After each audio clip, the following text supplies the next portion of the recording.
Hey guys! Welcome back to another vlog. And in today's video, legit po yung pag-uusapan nating loan app. Kung yung pag-define naman natin ng legit is yung SEC registered. Yes, SEC registered po yung loan app na to. At sinubukan ko siya. Nagsubmit lang ako ng one valid ID sa kanya. At nagka-offer ako ng 3,000 pesos. And guess what? Hindi po siya 7 days, guys. At pwede siyang bayaran up to 4 payments or 2 months kasi every 15 days apart. Kung ma-approve ka dito sa 3,000, malaking bagay na yan, guys. But wait, huwag niyo munang i-download yung loan app na to, which ang pangalan ay si SurePeso. Kasi ang dami yung dapat malaman. Kasama na doon yung interest. Pero, depende yun sa inyo. Kayo po yung magde-decide nyo kung uutangan to. Hindi, but please, bago nyo siya i-download, panoorin nyo muna yung video na to. Because dapat nag-iingat tayo sa kung saan natin sinasabit yung ating personal information. So, keep watching. Hello everybody! Welcome back to my channel. It's Ate Red here. At dito, online loan platforms po yung pinag-uusapan natin. This video is not sponsored and it's based on my personal experience dahil dinownload ko po yung loan app na to at sinubukan. Kasi napansin ko, okay, yung loan app na to under kay Ethereum. Siyempre, punta tayo kaagad ng SEC na website at nahanap ko siya dun, guys. SurePeso is registered under Ethereum lending na dating si Code Block. Pero anyway, sinubukan ko siya kasi sabi ko SEC registered naman. I did the usual thing. Nagsubmit ako ng valid ID, ng information, and nagkaroon ako ng offer na 3,000 pesos. Pero matagal siyang mag-evaluate, ha?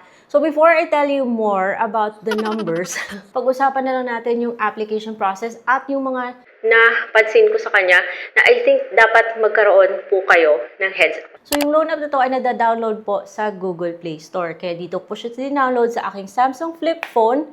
And bago kayo mapapasana all, guys, yung phone na to ay pwede nyo bilhin sa Shopee. At yung maganda sa Shopee, meron po tayong tinatawag na SPayLater tsaka S-Loan. Kung kaya ng credit limit nyo at kung gusto nyo yung phone na to, pwede nyo yung i-check out doon. Of course, it's not sponsored. Gusto ko nang banggitin.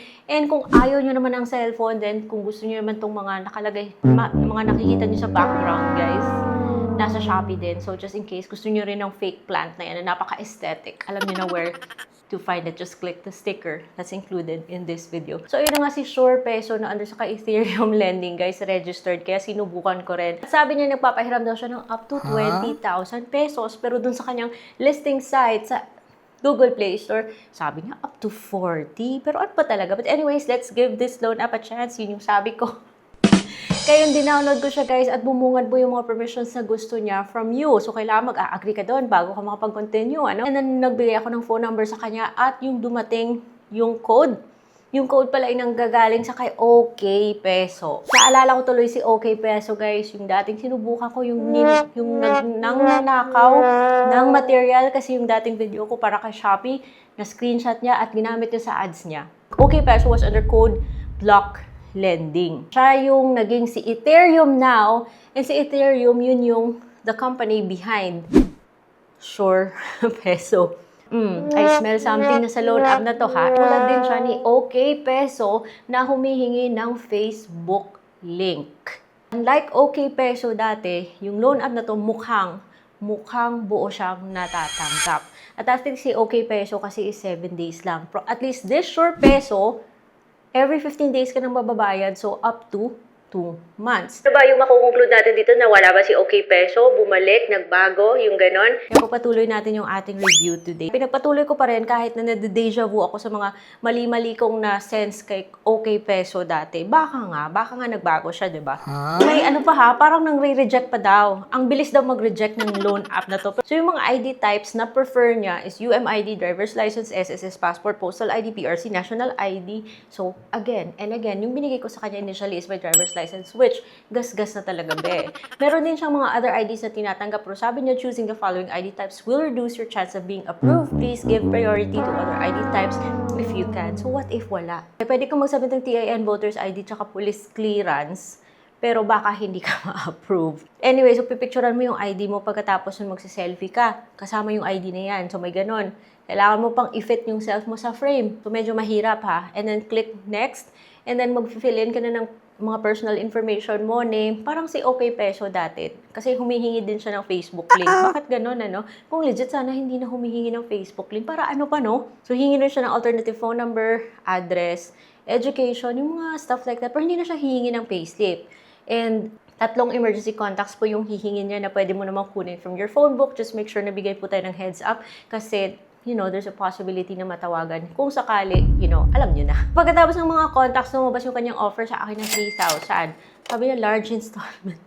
Yung nakaka-confuse lang dito kasi sa taas may sabi under review, pero bakit sa baba? Parang hindi, parang nasubmit ko na ba yung 3,000 na yan? Or hindi pa? Ba't sinasabi niyang under review na I-click mo yung 3,000 and then on the next page, makikita yung mga breakdown na yan. Because nakita ko na you can apply from, you can claim a minimum of 300 pesos to a maximum of 3,000 pesos. Naka-gray out po yung 6 times 15 niya or 3 months kasi yung available lang at the moment is 4 times 15 or bale 2 months yan kasi 4 na kinsena. Magpo-provide ka po ng pay disbursement channel, GCash, PayMaya, or bank. I always avoid giving my bank details sa mga ganitong klaseng loan app. And pagkatapos kong ilagay yung aking bank at nag-choose ako, sabi ko, sige, sagarin na natin para makita natin kung magkano ba yung babayaran natin after 2 months. So, dun ako sa 3,000 guys. At lumalabas na every 15 days, magbabayad ka po ng 1,200 sa kanya. And that's a total of 4,800 pesos po na babayaran. Lumalabas dito na sa 4,800 na yan, yung interest sa 2 buwan is 1,800. Divided by 2, that's 900. And 900 divided by 3,000, that's 30% every month. 30%? Ang laki ha, pero hindi mo ma-feel na malaki yung, yung interest dahil yun nga, yung installment creates the illusion na parang kayang-kaya lang natin to. Pero kung iisipin mo, malaki yung talagang mapupunta sa interest. So, sayang yung pera, be. Pero, because may sabi-sabi na buo siyang natatanggap, what if, no? What if? Kung buo man lang siya matatanggap, okay. Kung pang emergency, basta may pangbayad, then go. Depende na yan sa inyo, budget nyo naman yan. Pero, isipan muna natin na mabuti sa taas ng kanyang interest. Hindi siya pasado sa cap ni SEC na dapat hindi lumalabas ng 12% yung mga loans na 10,000 pababa and not more than 4 months yung payment. Yung sinabit ko po, nag-try ako sa 3,000. Ang tagal! Sobra 2 hours akong naghintay only to find out na reject ako, guys. So, tapusin na natin yung review na to, guys. And I'll give you my decision at the end of this video para hindi na kayo pabalik-balik ng update, So, ayun, 3,000. Sabi niya, frozen. Frozen. Imagine, yung binigay ko sa kanya is driver's license, which is a preferred, ako rare ako nagbibigay ng aking Facebook link ha. Kung may option na huwag ibigay yung Facebook link, hindi ako nagbibigay ha. Pero binigay ko yung lahat, guys. Reject pa rin. Siguro yun yung frozen, ibig sabihin nun na I reject. Wala na siyang pasabi kung kailan ka pwede mag-apply. Yung offer niya na lang is delete account. So sabi ko, talaga bang nagdi-delete to? So dinelete ko yung account, guys, and I tried to log in with the same phone number. At sabi niya, hindi na daw, parang rejected. Hindi na pwedeng gamitin yung the same phone number. So sabi ko, matry nga ibang phone number. Kasi sabi ko, wag natin siyang pigilan. And this time, yung binigay ko sa kanya is my SSS ID na naman. Okay. Unfortunately, guys, again, after 2 hours, frozen daw yung account at nag-offer siya ng magpa-delete. So, para sa akin, parang nangunguha lang siya ng information. Or maybe, because na-detect niya na dati ko na siyang binash. Pero I don't think may na-approve sa loan app. Or maybe because bagong-bago siya. Or bagong palit pangalan. I don't know. Ba't naman ako magtsatsaga sa loan app na to? Or bakit ko naman siya hahabol-habulin? Ito yung maganda pag meron tayong options, guys. Kasi kung ayaw ng isang ola sa atin, di wag, diba? So kung ayaw nyo sa mga ganitong klaseng loan apps na ang sobrang taas ng interest, you can try the loan apps that are in my legit loan apps playlist by Ate Red. Merong iba, kung wag sa 30%. Siguro sa 15% pwede pa, or 20% pwede pa, basta buo lang natatanggap. Pero 30%, masyado na masakit sa banks yan, guys. So, that's it for today's video, and I will see you on my next vlog. Bye-bye!